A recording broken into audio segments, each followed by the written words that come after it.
इस्लाम और हदीस की रोशनी में जहेज या दहेज क्या है।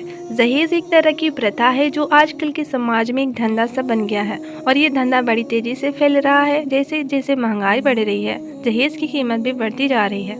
इस्लाम में जहेज को एक लानत कहा गया है और वो शख्स जो हज और उम्रा करने के बाद अपने निकाह के लिए दहेज मांगते हैं, यह प्रथा इस्लामी शरीयत के खिलाफ है। इसे इस्लाम में कोई दर्जा हासिल नहीं है, न ही ऐसा कोई अल्फाज इस्लाम की किसी किताब में लिखा है।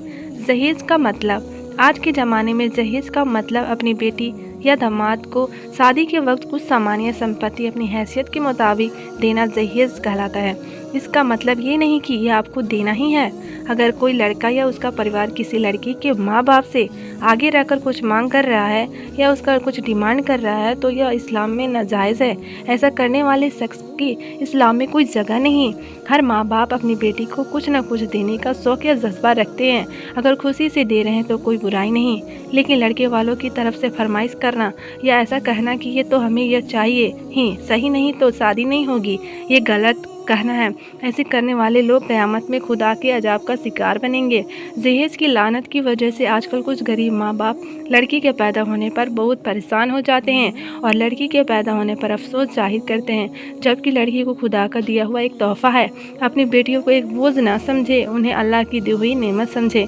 अगर कोई आपसे जहेज की मांग कर रहा है तो उसमें अपनी बेटी की गलती ना माने। आप उस वक्त अल्लाह का शुक्र अदा करिए कि आपकी लड़की एक लाशी शख्स या परिवार में जाने से बच गई।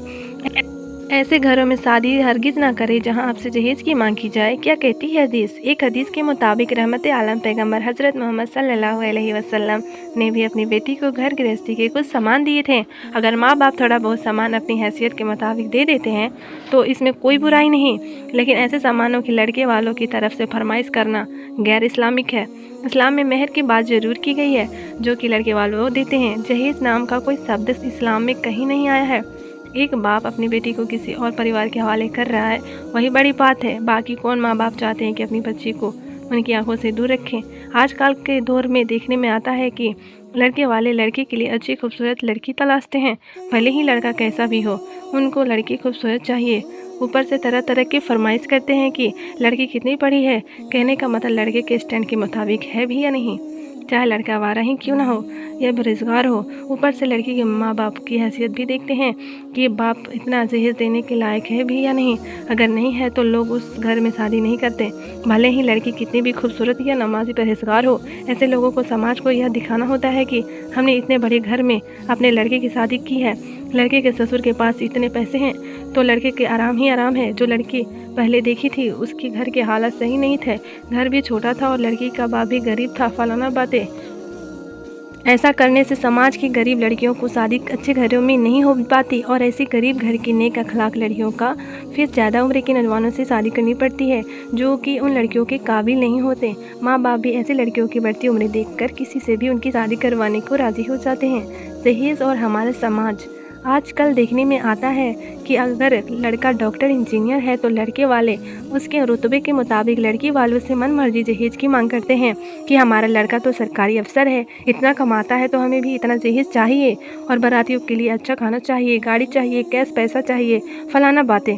भले ही लड़की का बाप उसके लायक है या नहीं। मजबूरी में ऐसे माँ बाप को अपनी बच्ची को खुशी के लिए लाखों का कर्जा लेना पड़ता है ताकि उनकी बच्ची अच्छे घर में जाए। ऐसे माँ बाप को एक बार ये सोचना चाहिए कि ऐसे लोग अगर पहले से इतना कुछ मांग रहे हैं तो आगे कितना मांगेंगे और क्या गारंटी है कि उनकी लड़की उस घर में खुश रहेगी। हो सकता है भले ही लड़का सरकारी नौकरी में है या बड़ा बिजनेस करता है, लेकिन शराबी हो या आवारा किस्म का लड़का हो और शादी के बाद आपकी बेटी के साथ मारपीट करे और उसकी ज़िंदगी हराम कर दे। इसलिए हर माँ बाप को चाहिए कि अपनी बेटियों का रिश्ता पैसा देखकर ही ना करे। कौम में ऐसे कई लड़के मिल जाएंगे जो भले ही कम कमाई करते हों, लेकिन हो सकता है वहाँ आपकी बेटी ज़िंदगी भर खुश रहे, क्योंकि खुशी सिर्फ प्यार से आती है। अगर ज़िंदगी में प्यार नहीं तो पैसा भी किस काम का।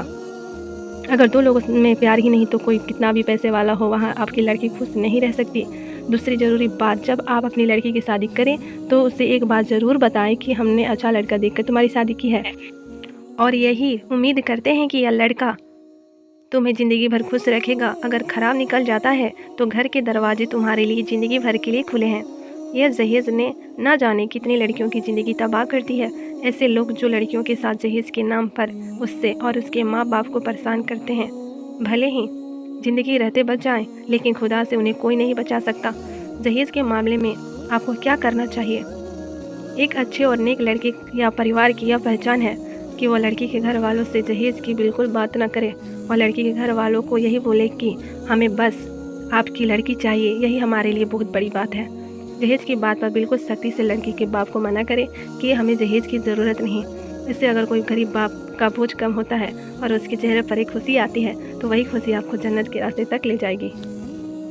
फिर भी अगर लड़की का बाप कुछ सामान देना चाहता है ताकि उसकी लड़की को आगे कोई तंग ना करे, तो लड़के को चाहिए कि लड़का पहले से ही अपनी कमाई से ऐसा सामान घर में लेकर रख दे और लड़की के बाप को बोले कि आप जो सामान देना चाहते हैं वो सारा सामान हमारे घर में मौजूद है और सामान की ज़रूरत नहीं और सामान रखने की जगह भी नहीं है। यह नेक काम करने से बेशक अल्लाह आपसे खुश होगा। उसके बावजूद लड़की के माँ बाप कुछ देना चाहते हैं तो फिर आप मना मत करें। यही इस्लाम हमें सिखाता है कि आप ऐसा काम करें कि आप समाज के लिए एक मिसाल बन जाएं और जहेज जैसी लानत ख़त्म हो जाए। अगर आपको अपनी आखिरत सुधारनी है तो इस्लामी तौर तरीके पर अमल करें। जहेज इस्लाम में अभी तक क्यों ज़िंदा है, इसकी वजह यही है कि हमारी ज़िंदगी के अंदर अंदाज और तरीका इस्लामी नहीं है। लिहाजा आपसे गुजारिश है कि शादी जैसे मुबारक दिन का मजाक ना बनाएं। शादी में फिजूल खर्चे से बचें। जहेज़ ना मांगे और जिस लड़की को अपने घर ला रहे हैं उसे अपनी ही बेटी समझकर घर पर लाएं और लड़के और उसके परिवार को चाहिए लड़की को एहसास भी ना होने दे कि वह किसी पराए घर से आई है। अगर ये वीडियो आपको अच्छी लगे तो लाइक करें और कमेंट में फीडबैक ज़रूर दें कि आपको ये वीडियो कैसी लगी। अगर आप मेरे चैनल पर पहली बार आए हैं तो चैनल को सब्सक्राइब करें और बेल आइकन को जरूर से प्रेस करें ताकि आप तक हर न्यू आने वाली वीडियो का नोटिफिकेशन सबसे पहले पहुंच सके। तो अपना बहुत सारा ख्याल रखिए। अल्लाह हाफिज़। अस्सलाम वालेकुम।